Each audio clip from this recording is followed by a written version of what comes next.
नमस्कार विद्यार्थी मित्रांनो, आज आपण एडमधील कॉन्टेम्पररी इंडिया अँड एज्युकेशन समकालीन भारत आणि शिक्षण ह्या पेपरमधील काही इम्पॉर्टंट MCQs पाहणार आहोत. सादरकर्ता मी प्राध्यापक MR Joshi, MA SET, Shri Sharada Bhavan Shikshan संस्थेचे अध्यापक, महाविद्यालय नांदेड येथे सध्या असिस्टंट प्रोफेसर ह्या पदावर कार्यरत आहे. चला तर पाहूया समकालीन भारत आणि शिक्षण कॉन्टेम्पररी इंडिया अँड एज्युकेशन या पेपरमधील काही इम्पॉर्टंट क्वेश्चन. पहिला प्रश्न असा आहे, खालीलपैकी बरोबर असलेली जोडी कोणती? भारताचे पहिले शैक्षणिक धोरण इसवी सन 1986, चार्टर ॲक्ट इसवी सन 1820, लॉर्ड मेकॉलेचे विवरणपत्र इसवी सन 1835, वूडचा खलिता इसवी सन 1950. तर या ठिकाणी करेक्ट जोडी जी आहे ती आहे लॉर्ड मेकॉलेचे विवरणपत्र किंवा मिनट इसवी सन 1835. तर भारताचे पहिले शैक्षणिक धोरण 1968 पाहिजे, हे दुसरं 86चं धोरण आहे. त्याच्यानंतर चार्टर ॲक्ट किंवा आज्ञापत्र जे आहे ते इसवी सन 1813मध्ये, इथे 1820 आहे. आणि वूडचा खलिता इसवी सन 1854 पाहिजे, इथे 1950 झाले. तर या ठिकाणी लॉर्ड मेकॉलेचे विवरणपत्र इसवी सन 1835 हे बरोबर आहे. त्याच्यानंतर दुसरा प्रश्न, मदरसा याचा अर्थ कोणता? भाषण देणे, मूल्यांची रुजवणूक करणे, व्यक्तिविकास करणे, उपदेश देणे. तर या ठिकाणी करेक्ट पर्याय आहे भाषण देणे. मदरसा याचा अर्थ भाषण देणे असा होतो. त्याच्यानंतर तिसरा प्रश्न असा आहे की पबज्या याचा अर्थ डॅश होय. गुरुजवळ थांबणे, संसाराचा त्याग करणे, बाहेर जाणे, शिष्यत्व पत्करणे. तर या ठिकाणी करेक्ट पर्याय बाहेर जाणे. पबज्या याचा अर्थ बाहेर जाणे होय. त्याच्यानंतर चौथा प्रश्न, मुस्लिमकालीन शिक्षण पद्धतीचे खालीलपैकी कोणते शहर हे केंद्र नव्हते? आग्रा, बिदर, विजापूर, जौनपूर. तर या ठिकाणी करेक्ट पर्याय विजापूर. मुस्लिमकालीन शिक्षण पद्धतीचे खालीलपैकी विजापूर हे शहर केंद्र नव्हते. आग्रा, बिदर, जौनपूर ही मात्र त्या ठिकाणी महत्त्वाची केंद्रे त्या ठिकाणी होती. त्याच्यानंतर पाचवा जो प्रश्न आहे, वूडच्या खलित्यावरील विरोधकांचा आक्षेप कोणता? पुन्हा एकदा प्रश्न वाचतो, वूडच्या खलित्यावरील विरोधकांचा आक्षेप कोणता? शिक्षणात धर्मनिरपेक्ष दृष्टिकोनाचा अभाव, स्त्री शिक्षणाकडे दुर्लक्ष, शिक्षणाच्या सार्वत्रिकरणाचा उल्लेख नाही, अपंग शिक्षणाकडे दुर्लक्ष. तर या ठिकाणी पर्याय करेक्ट आहे, अपंग शिक्षणाकडे दुर्लक्ष.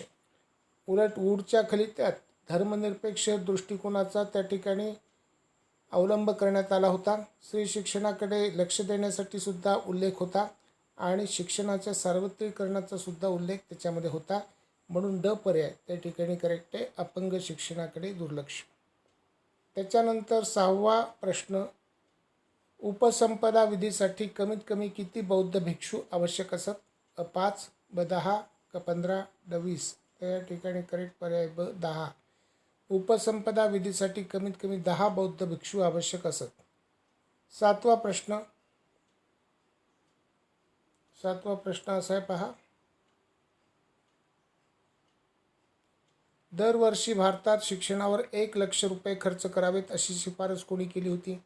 वूडच्या खलित्याने, चार्टर ॲक्टच्या सनदी आज्ञापत्राने, सॅलर आयोगाने, ईस्ट इंडिया कंपनीच्या परिपत्रकाने. तर या ठिकाणी करेक्ट पर्याय आहे चार्टर ॲक्टच्या सनदी आज्ञापत्राने. दरवर्षी भारतात शिक्षणावर 1 लाख रुपये खर्च करावेत ही शिफारस चार्टर ॲक्टच्या सनदी आज्ञापत्राने केली होती.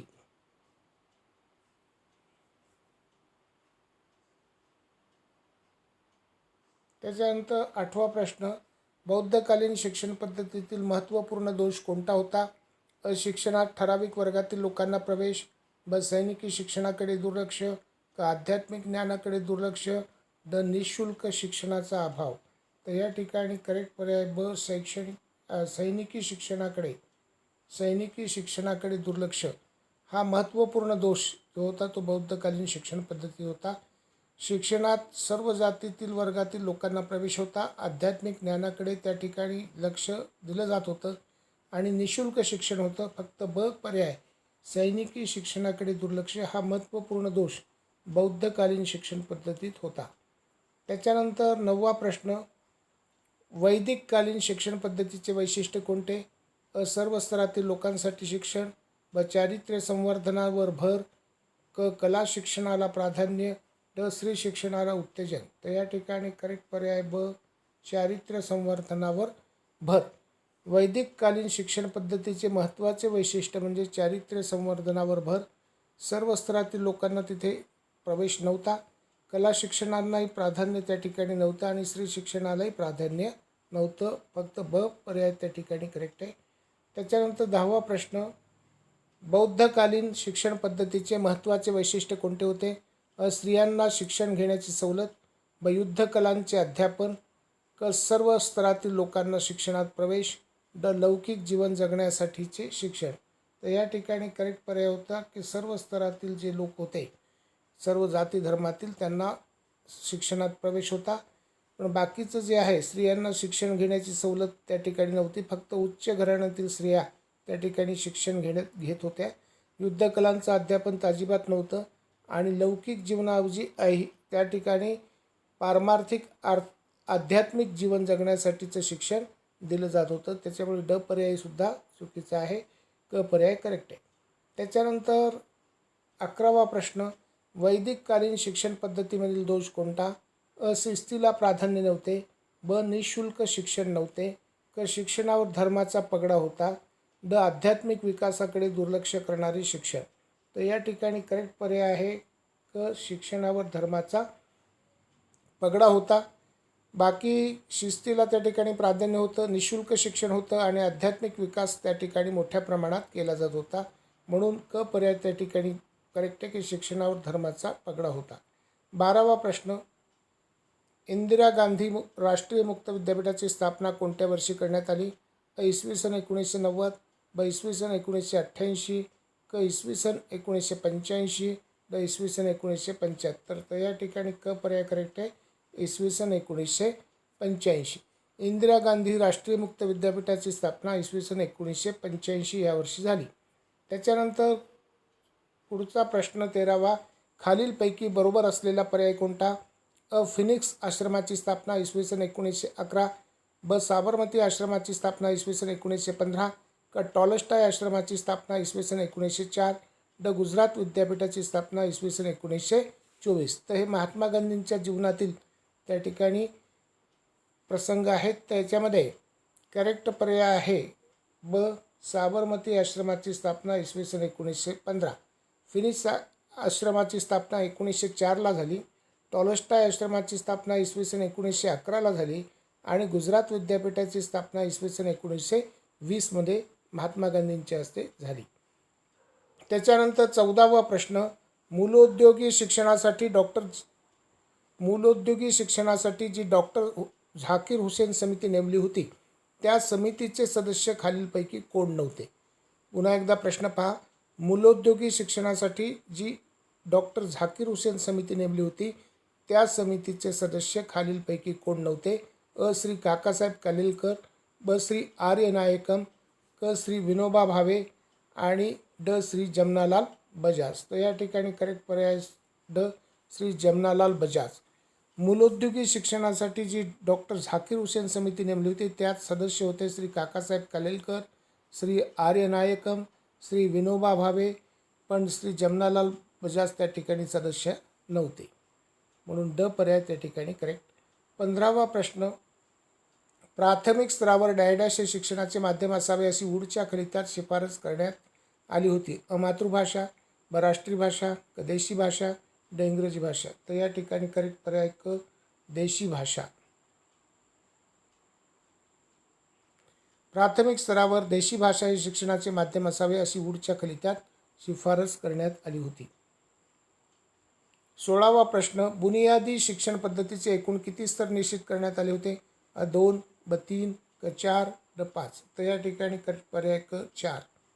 बुनियादी शिक्षण पद्धतीचे एकूण 4 त्या ठिकाणी स्तर निश्चित करण्यात आले होते, म्हणून क पर्याय करेक्ट आहे 4. 17वा प्रश्न, वैदिककालीन शिक्षण पद्धतीमध्ये ब्राह्मण वर्गाला कोणता विषय अभ्यासक्रमात शिकविला जात नव्हता? प्रशासन, ब तर्क, क वेद, ड युद्धविद्या. तर या ठिकाणी करेक्ट पर्याय प्रशासक.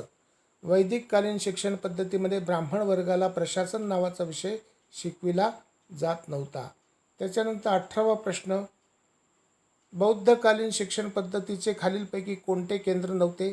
नालंदा, ब सारनाथ, क वल्लभी, ड कांची. तर या ठिकाणी करेक्ट पर्याय ब सारनाथ.